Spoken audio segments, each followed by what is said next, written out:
Hey guys, so today I wanted to talk to you about how to start a crystal collection. I think we get this question a lot, kind of where do I start? A few videos ago I talked about how crystals work, how they have this really unique molecular makeup and structure that have this really positive high vibrating energy or frequency to them. So if you want to learn a little bit more about how crystals work, definitely go back to that video and we talk about it there. But today I wanted to talk about 5 things that I think you might want to think about when you're getting ready to start a crystal collection or even grow your collection.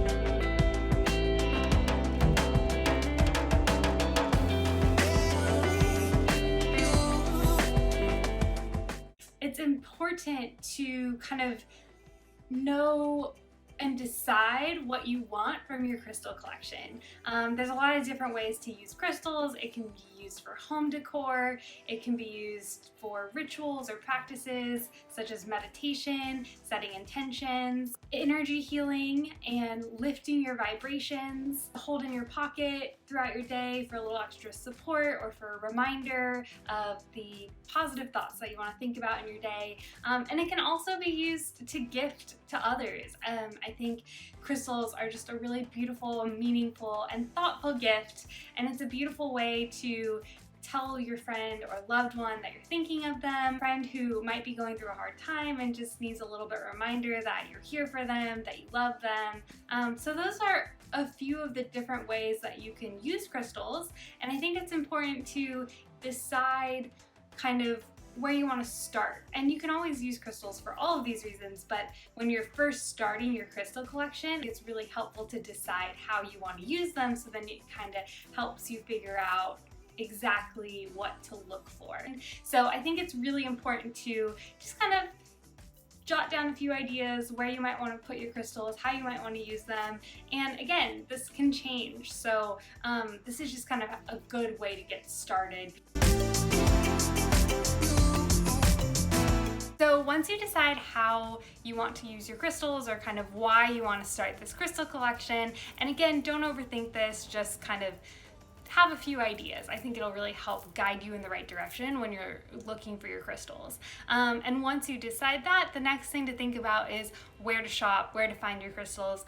Of course, check out Maha Living. We have tons of crystals and we are releasing new crystals. But there's tons of stores online. There's lots of local shops. You can check out your local crystal shop. Just a few things to think about here is make sure you go to a place that feels good to you, a source that you really trust, people that you like. Crystals are generally found from all over the world, so it's really important to find a crystal source or shop that you trust, that you like, and you believe that they're sourcing it in an ethical way and finding good vendors and suppliers, and basically just people who really care about their crystal shopping experience and who they're buying from. So I think it's an important thing to think about. It's an important question to ask. My mom and I care so much about all of our vendors and our suppliers and where we're sourcing and finding these crystals.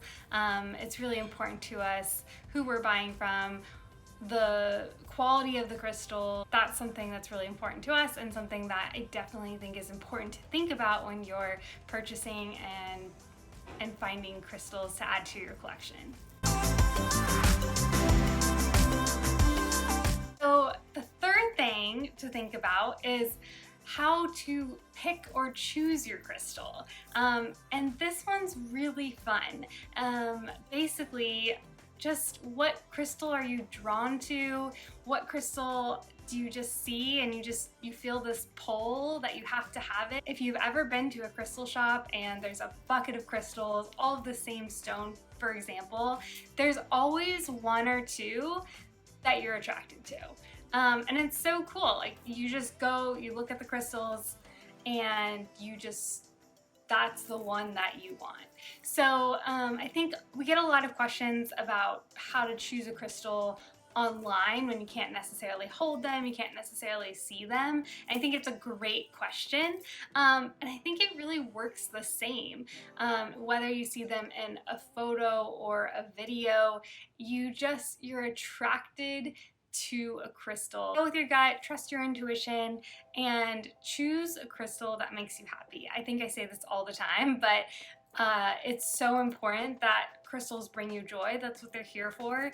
Kind of like having plants in your home, it's this beautiful form of nature. So having that connection and getting joy from your crystals is the most important things. And then of course you can also choose your crystal if you're looking for a specific crystal for a specific reason, maybe for, again, for meditation or just for good luck. You can always choose your crystal based on the meaning or the intention that you're looking for.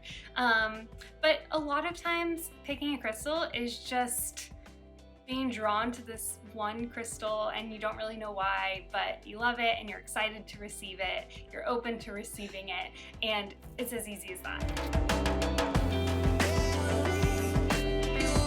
Okay, so number 4, when starting a crystal collection or growing your collection, it's important to be patient and to be open to receive. So I really wanted to mention this one, having patience. You don't have to go from 0 crystals to 20 crystals all in one day. That's one of the beautiful things about collecting crystals, is it just grows really organically, and one day you'll wake up and you'll have 100 crystals spread throughout your home. It just kind of happens that way. It's important when you're looking for crystals to just be patient.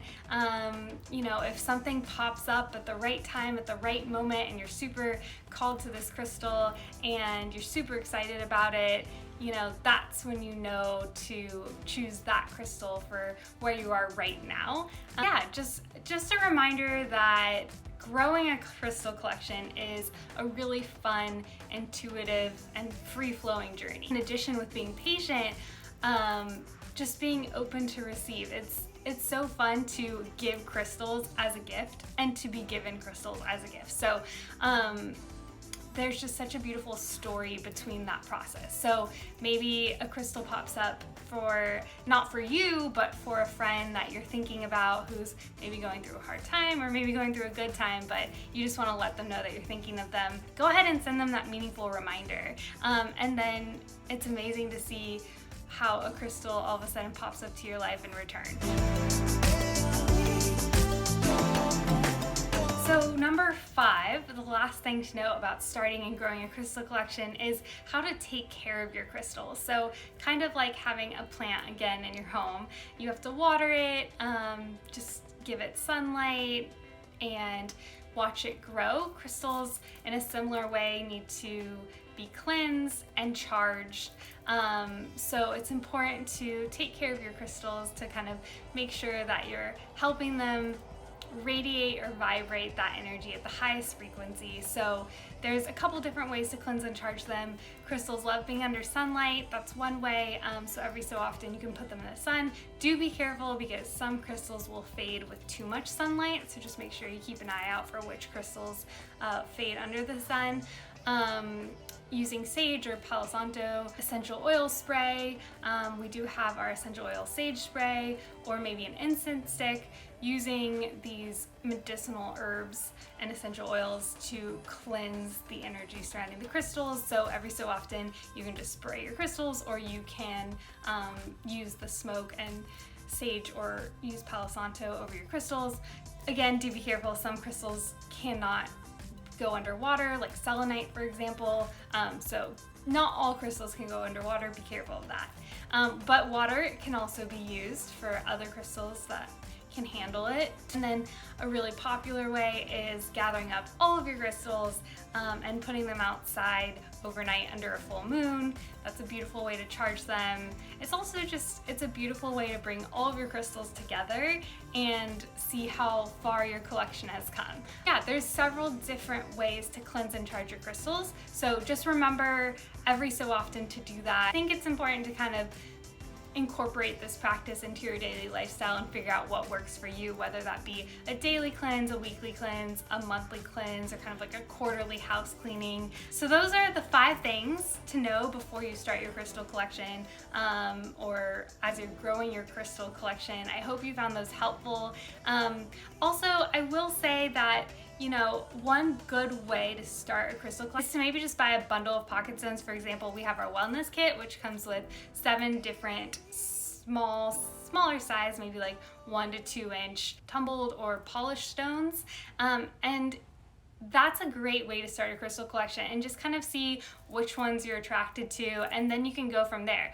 Our wellness kit, for example, has shungite, it has clear quartz, it has angelite, amethyst, has a little bit of everything. So maybe you get that collection, you have it out in your home, and you just love amethyst. You love the purple, just something about it.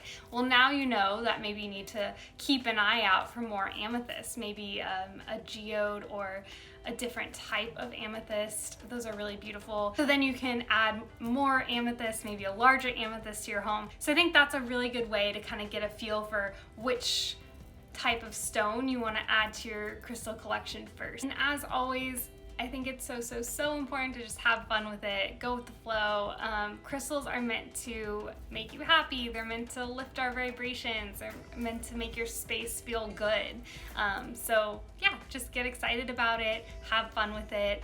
And if you have any questions about starting your own collection, or if you are looking for advice on which crystal you want to start with, or anything at all, definitely comment below, ask questions. We're here to help. We'd love to answer any of your questions. And don't forget to subscribe as well so you can keep getting access and updates to all of our new videos that are coming out. And yeah, I hope you guys found that helpful. Thanks!